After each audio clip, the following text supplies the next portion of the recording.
Magandang araw po, welcome po sa aking channel, Nob9 TV. Patalasasan po, meron po ba kayong mga properties na napapabayaan or non-performing assets? Plan nyo ibenta pero wala kayong oras sa pagbibenta nito. Kung ito'y pagkakatiwalan nyo po sa amin, tawag lang po kayo sa aking numero, usap po tayo, gawan ko po ng video for free. Yes, libre po, wala po kayong babayaran. Tutulungan pa namin kayong mabenta ang inyong property. Kami na po bahala sa marketing, sa boosting or paid ads. Even sa tripping, hindi na po kayo mapapagod sa pag-entertain ng mga buyers. Kami na po bahala sa lahat. Tawag lang po kayo. Nandito po tayo ngayon sa Tanawan, Batangas kung saan meron po tayong bagong video presentation, isang residential farm property na overlooking Taal Lake at Volcano. May lot area po ito na 5,800 square meters more or less. Ito po'y titulado, buhay po ang may-ari, kaya wala po kayong magiging problema sa documentation o sa transfer ng title. Along Barangay Road po ito at may access ng tubig, kuryente at internet provider. Meron po itong old structure o bungalow house na pwede pong gawing caretaker's house. Bubong lang po ang papalitan, then livable naman po ito. Ito po ang hugis ng lupa. Ito pong may X, ayan yung kinatatayuan nitong bahay o bungalow house dito sa loob ng property. Ito naman pong green na X ay yung sa kapitbahay na yan at itong may bakod. So kung i-develop nyo po ito, pwede pong dumaan dito ang sasakyan papunta sa likod mismo ng property o kabuang lupa ng property kung saan meron pong overlooking view.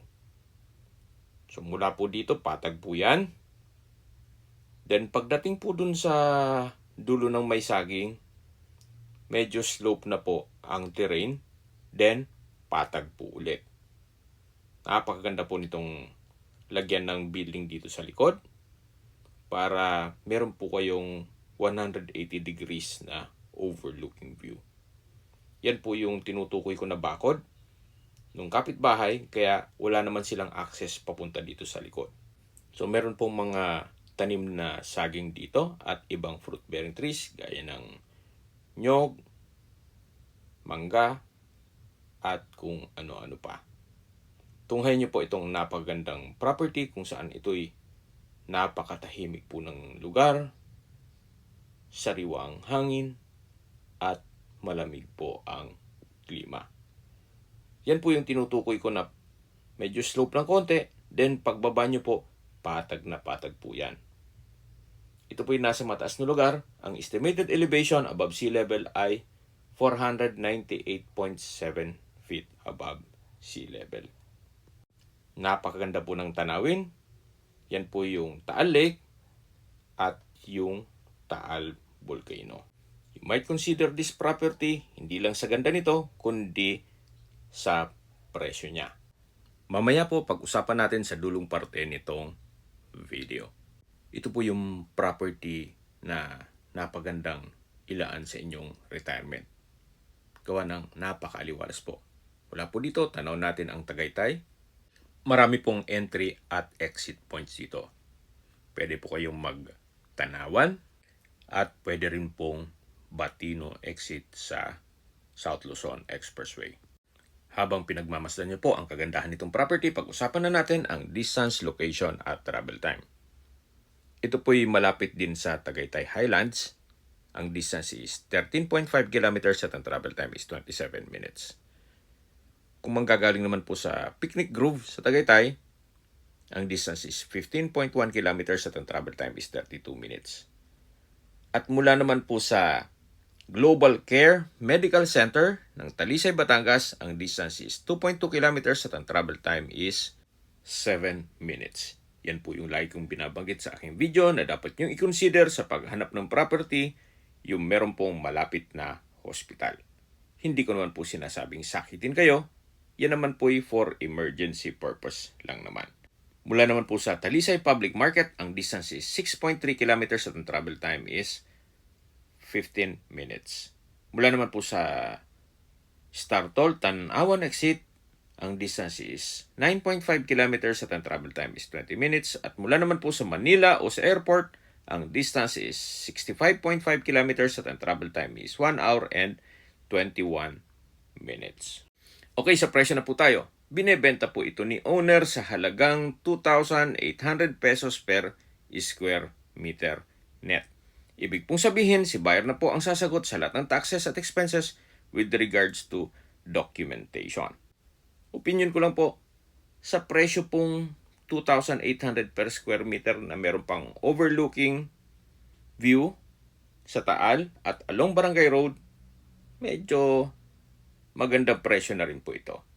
Gawa ng pag lumipat na po kayo sa Lipa, Matas na Kahoy, Cuenca, Alitagtag at Santa Teresita, ang presyuhan po ng overlooking doon ay 3,000 to 4,500 pesos per square meter. Depende po sa presyo ng owner. Pero yun na po ang price range ng mga may overlooking view. At hindi pa po doon. Yung iba po ay maliit ang daan at masyadong looban pa. Ito pong property na tong pinipresent ko sa inyo ay along Barangay Road at malapit pa sa Metro Manila. So, yan po yung bungalow house. Then, ito naman yung bakod ng kapitbahay. Mula po dito, matatanaw nyo na yung two-way cemented Barangay Road. So, marami na pong mga kabahayan dito at malapit din po ito sa Barangay Hall kung saan meron pong mga duting tanod. Kaya yung peace and order naman po, wala pong problema.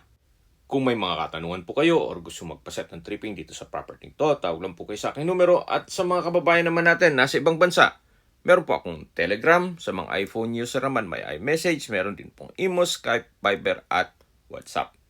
Same number lang po, 0917-316-3399. Sa mga nagtatanong naman po ng aming Facebook, meron po aming Facebook page na Nov9TV at Facebook Reels Video. Meron din pong Instagram at TikTok na Nov9TV. Meron din po kami ibang YouTube channel na The Nov9TV channel at AC Listings. Sana po na ibigyan yung aming video presentation. Paki-like and subscribe na lang po sa aking channel para ma-update din po kayo sa aking future listings. Kung sakali po hanap nyo yung mas malaking sukat ng lupa, meron din po kami ibang listings na pwede nyong pagpilian.